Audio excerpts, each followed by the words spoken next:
নমস্কার ফ্রেন্ডস, আমি জাহাঙ্গীর 2016 থেকে ক্রিপ্টোকারেন্সি আর স্টক মার্কেটে ট্রেডিং করি, ইনভেস্টমেন্ট করি। আজকের ভিডিওর মধ্যে আলোচনা করা মনোপলি মানে কি। স্টক মার্কেটে আমরা প্রায় জায়গাতেই আলোচনা শুনি বা দেখি যে মনোপলি স্টকের মধ্যে ইনভেস্ট করলে অনেক বালা। তো মনোপলি স্টক মানে কি, মনোপলি শব্দের অর্থ কি, আর কি হিসাবে আমরা মনোপলি স্টক বিচারে বাইর করতাম পারাম, আর মনোপলি স্টকের মধ্যে ইনভেস্ট করলে কি হইব ভবিষ্যতে, এই বিষয়ে আলোচনা করা। তো চলুন যাই ভিডিওটা স্টার্ট করি। স্কিপ না করে লাস্ট তুরি দেখবার চেষ্টা করবেন। একটা কনসেপ্ট যেটা নাকি মনোপলি বিলাক হয়, এটা শিখবার চেষ্টা করবেন। তো মনোপলি শব্দের অর্থ হয়েছে গা, ধরে লন আপনি যে কোনো একটা বাজারের মধ্যে যে কোনো একটা বিজনেস করতেছেন বা দোকান দিতেছেন, আপনার দোকানের মধ্যে যে প্রোডাক্টটি বেচতেছেন, যে বস্তুটি আপনি সেলস করতেছেন, এই বস্তুটি আর এই মার্কেটের মধ্যে কোন দোকানিয়া বেচতে পারে না, বাকি বেচেন। তার মানে হচ্ছে কি, যদি কোনো মানুষের এই বস্তুটা কিনার প্রয়োজন পড়ে, একমাত্র আপনার দোকান ছাড়া আর কোনো রাস্তা নেই। তার মানে কি, আপনার এনে যেতে লাগবে।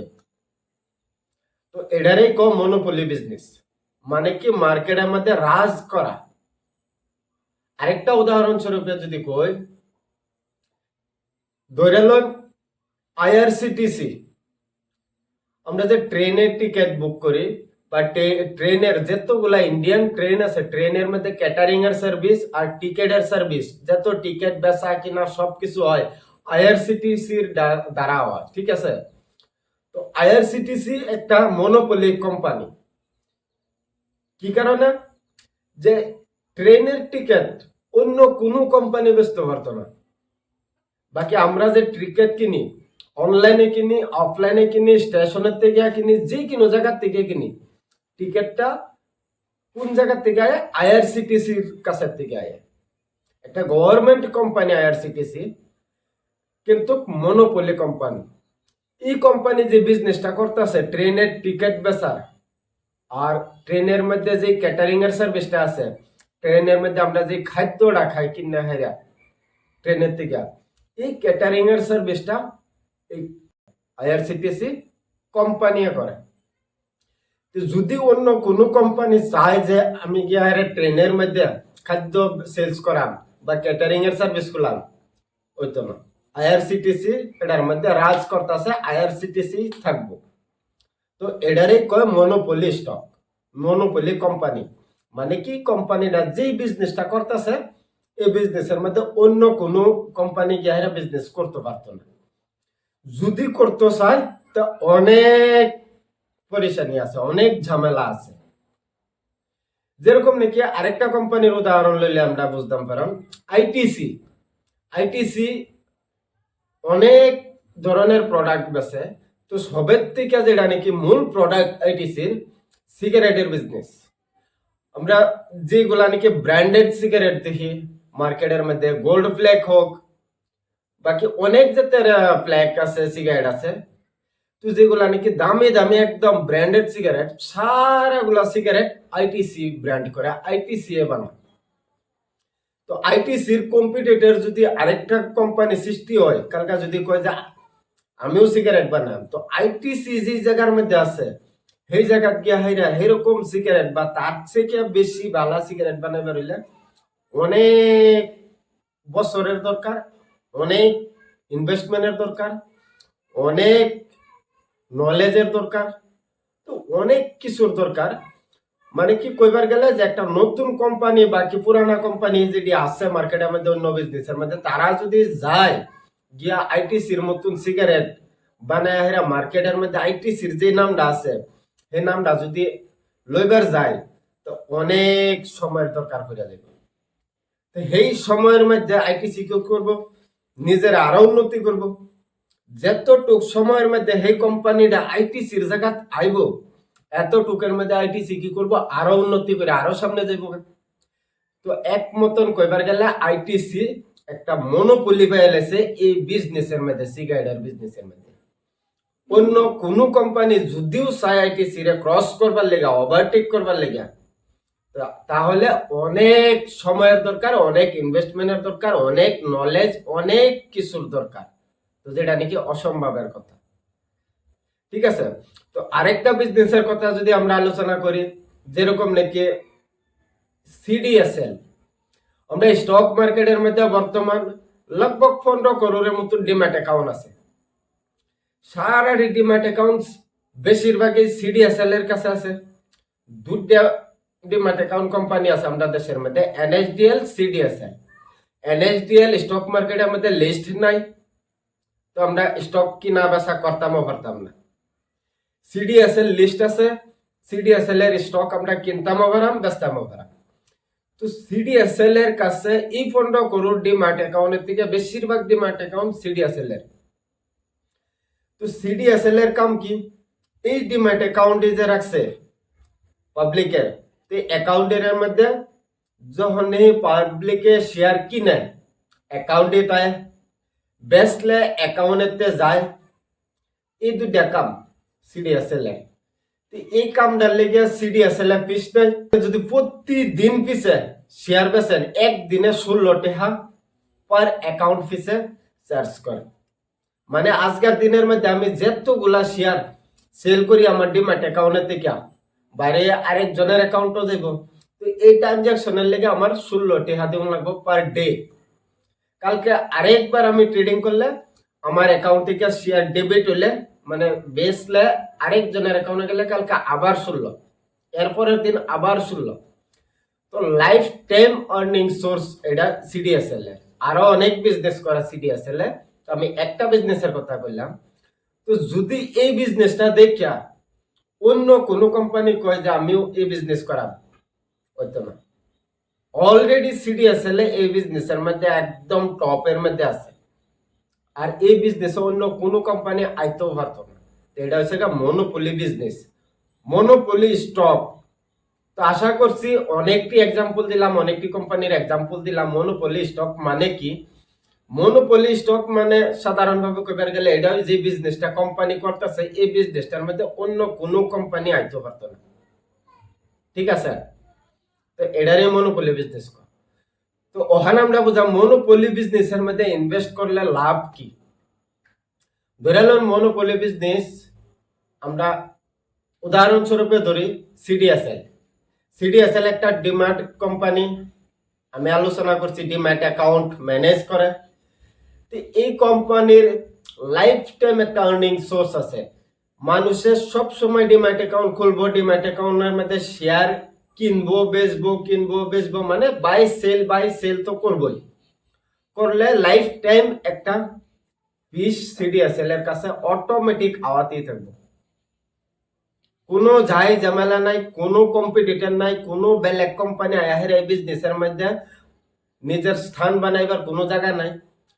তো ওহানা যদি আমি কই যে আমনে চান যে 5,000 টাকা ইনভেস্ট করতাম, তো এই কোম্পানি করবেন না নাই? যে কোম্পানির ডাইরেক্ট ভবিষ্যতে লম্বা ভবিষ্যৎ তুই দেখলে যে অটোমেটিক আর্নিং আইবই, টাইম টু টাইম কোম্পানির আর্নিং সেলস বাড়বই, স্টক মার্কেটও অ্যাকাউন্ট বাড়বই, ডিম্যাট অ্যাকাউন্ট লা বাড়বই। আজকে থেকে কয়েক বছর আগে 1 থেকে 1.5 করোড় মানুষ স্টক মার্কেটও আছেন, ডিম্যাট অ্যাকাউন্ট আছেন। আজকার দিনও 15 করোড় হয়েছে, ভবিষ্যতে 20 করোড় হইব, 30 করোড় হইব, 40 করোড় হইব। এই সময় সিডিএসএল এর আর্নিংও বাড়বে। তো এই কোম্পানিতে ইনভেস্ট করবেন না নাই কমেন্টও জানাবেন। ঠিক আছে, তো এরকম যেরকম নাকি আরেকটা কোম্পানির উদাহরণ দিচ্ছি আমি, আইআরসিটিসি। আইআরসিটিসি একটা রেলওয়ে কোম্পানি, রেলওয়ে টিকেট বেচে, ক্যাটারিং এর সার্ভিস দেয়। তো এই কোম্পানির যে বিজনেসটা, এই বিজনেসের মধ্যে অন্য কোনো কোম্পানি আয়া বিজনেস করতে পারতো না। ঠিক আছে, আইআরসিটিসির কন্ট্রাক্ট আছে, অনেক লম্বা সময়ের কন্ট্রাক্ট আছে যে এই বিজনেসটা আইআরসিটিসি কোম্পানি করবে, অন্য কোনো কোম্পানি করতে পারতো না, এরকম কন্ট্রাক্ট আছে।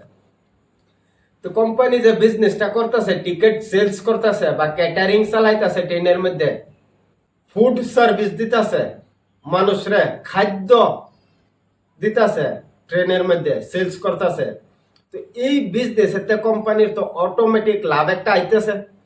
লাভ ছাড়া তো কোনো কোম্পানি বিজনেস করতো না। বাকি আমরাও নিজেও যদি কোনো জায়গার মধ্যে একটা দোকান বা বিজনেস করি, তো আমরা লাভ ছাড়া তো কোনো বস্তু সেলস করি না, তো কোম্পানিও করতো না। তো অটোমেটিক কোম্পানির কাছে একটা লাভ টাইম টু টাইম আইতেছে। তো অহানা কথা হয়েছে গা, এই কোম্পানিতে আপনি ইনভেস্ট করবেন না, নাই আপনার কথা, কমেন্টও জানাই দিবেন, ঠিক আছে। তো এরকম আরো অনেক কোম্পানি আছে মনোপলি স্টক। আরেকটা কোম্পানির উদাহরণ যদি আমরা লই, পিডিলাইট ইন্ডাস্ট্রি। পিডিলাইট ইন্ডাস্ট্রি অনেকগুলা বস্তু বানায়, কিন্তু পিডিলাইট ইন্ডাস্ট্রি আমরা জানি কি দিয়া, ফেভিকল দিয়া, ফেভিকুইক দিয়া। আজকাল আমরা যে কোনো বস্তুর মধ্যে আড়া লাগাইবে রইলে মার্কেটের মধ্যে অনেক জাতের আড়া বস্তু আছে, কেমিক্যাল আছে, আড়া আছে, অনেক জাতের, অনেক কোম্পানি, কিন্তু আমরা এগুলার নামও জানি না। আমরা ডাইরেক্ট দোকানে গিয়া কই কি ফেভিকুইক দেন। কাঠমিস্ত্রি ফেভিকল ছাড়া কোনো কাঠের কামই হয় না। জয়েন দিবার হইলে, কাঠের মধ্যে ফার্নিচারের কাম করবার হইলে, কার্পেন্টারের কাম করবার হইলে ফেভিকল লাগে। তো ফেভিকলের মতন আরো অনেক কেমিক্যাল আছে মার্কেটে, আঠা আছে, কিন্তু আমরা গিয়া কই কি দোকানিরা ফেভিকল দেন, ফেভিকুইক দেন। তো এই যে একটা ব্র্যান্ড, আডা মানে ফেভিকল, আডা মানে ফেভিকুইক, গম মানে ফেভিকুইক, তো এই যে একটা ব্র্যান্ড কোম্পানি এত বছরের মধ্যে বানাইছে, তো ভবিষ্যতে ফেভিকল রাজাই থাকবে। তো ফেভিকলের যে স্টকটা পিডিলাইট, এই স্টকটা ভবিষ্যতেও এই প্রোডাক্টের থেকে ইনকাম করতেই থাকবে। আজকের দিনও তো ফেভিকল সেলস করে কোম্পানি লাভ কামাইতেই আছে, ভবিষ্যৎ লম্বা সময়ের মধ্যেও লাভ আওয়াতেই থাকবে। প্রফিট এগুলা প্রোডাক্টের থেকে লাইফ টাইম আওয়াতেই থাকবে। কেলেগে এই প্রোডাক্টের কোনো কম্পিটিটারই নেই মার্কেটে। তো আশা করছি মনোপলি বিজনেস কি আমরা বুঝছি। তো মনোপলি বিজনেসের মধ্যে যদি কি হাইরে আমরা স্টক কিনতে পারি, তো আমরা একটা মানে কি ভরসা থাকে যে এটার একটা যে বিজনেসটা আছে কোম্পানি, এই বিজনেসতে অটোমেটিক টাইম টু টাইম একটা আর্নিং, কোম্পানির সেলসটা আওয়াতেই থাকবো, কোম্পানির প্রফিটটা আওয়াতেই থাকবো। বাস আমরা আর কি লাগে, কোম্পানির সেলসটা সময়ের লগে লগে লগে লগে উঠে যেত, কোম্পানির প্রফিটটা সময়ের লগে লগে লগে উঠে যেত, এহেনির তো লাগে, আর কি লাগে। আমরা নিজেও যদি কোনো জায়গায় একটা দোকান করি বা বিজনেস করি, তো আমরা চাই কি সময় সময় আমরা বেচা কিনাটা বাড়তো, সময় সময় আমরা লাভটা বাড়তো, বাস। তো আমরা একটা স্টক কিনতেছি, তো স্টকেরও সেম, আমরা দোকান যেই কথা, একটা স্টক সেম কথা। দোকানটা আমরা নিজে বই আহের এই জায়গা বিজনেস করতেছি, আর স্টকটা একটা ম্যানেজমেন্ট আছে কোম্পানির, ম্যানেজমেন্টরা ম্যানেজ করতেছে। দোকানেরও মালিক আমি নিজে, স্টকের মালিকও আমি নিজে, মানে এই কোম্পানিটার মালিকও আমি নিজে। হয়তো বা এতটুক শেয়ার কিনছি আমি, 1%, 0.5%, যত পার্সেন্টই কিনছি কোম্পানি শেয়ার, এতটুকেরই মালিক আমি, ঠিক আছে। তো বালা বিজনেস দেখিয়া হেরা, মনোপলি স্টক দেখিয়া হেরা যদি ইনভেস্ট করতাম পারি, আমরা লং টার্মের মধ্যে প্রফিটটা এক মতন নিশ্চিত, খেলে বিজনেসটাও নিশ্চিত লং টার্মের মধ্যে। এই বিজনেসের মধ্যে আর কোনো মানুষ আইতে পারতো না, তো কোম্পানির লাভটাও নিশ্চিত। সেই হিসাবে আমরারও প্রফিটটা, আমরারও শেয়ার প্রাইসটা ইনক্রিজ হওয়াটা একদম নিশ্চিতের মতন, ঠিক আছে। তো আশা করছি বুঝছেন মনোপলি স্টক মানে কি, আর কি হিসাবে আমরা ইনভেস্ট করতাম পারা। অনেকগুলা কোম্পানির এক্সাম্পলও দিছি আমি। তো যদি কোনো কোম্পানি আপনার পছন্দ, একজনের মুহের কথায় কিনুক দিনও ইনভেস্ট করবেন না। যে কোনো মানুষ হোক, গুরু হোক বা দেশের যেরকমই জানা হোনা মানুষ হোক, কিনুক দিনও কারো কথায় ইনভেস্ট করবেন না। নিজে দেখিয়া কোম্পানি অ্যানালিসিস করিয়া তারপরে ইনভেস্ট করবেন। কোম্পানি চলে, যে কোনো কোম্পানি চলে, তার আর্নিং দিয়া, সেলস দিয়া, কতটুক সেলস কোম্পানি করছে, কতটুক প্রফিট করছে, time to time company sales করলে, time to time company profit করলে, তাহলে কোম্পানি উন্নতি করে আর কোম্পানির শেয়ারটাও উঠে যায়, ঠিক আছে। তো অ্যানালিসিস করবেন, কারো কথা ইনভেস্ট করবেন না। বিখ্যাত ইনভেস্টর ওয়ারেন বাফেট, তিনিও জানেন না কোন কোম্পানিটা কোন সময় উঠে যাইব। সবে একটা আইডিয়া লয় কোম্পানি অ্যানালাইসিস কইরা যে আগে কোম্পানি এই হিসাবে কাম করছে, ভবিষ্যতেও এই হিসাবে কাম করব, আগে কোম্পানির প্রাইস এই হিসাবে বাড়ছে, ভবিষ্যতেও এই হিসাবে বাড়বো, এরকম অ্যানালাইসিস কইরা সবেই একটা আইডিয়া লইয়া তারপরে ইনভেস্ট করে। তো অ্যানালাইসিস নিজে করবেন, কারো কথাই কিনুক দিন নিজের হার্ড আর্নেড মানি স্টক মার্কেটের মধ্যে ইনভেস্ট করবেন না, ঠিক আছে? তো ধন্যবাদ ভিডিওটা দেখার কারণে এতটুক। যদি পছন্দ হয়েছে ভিডিওটা লাইক করবেন, কমেন্ট করবেন, ফিউচার ফ্ল্যাগ চ্যানেলটারে সাবস্ক্রাইব করবেন ভবিষ্যতে এরকম আরো ভিডিও দেখার লেগে। ধন্যবাদ।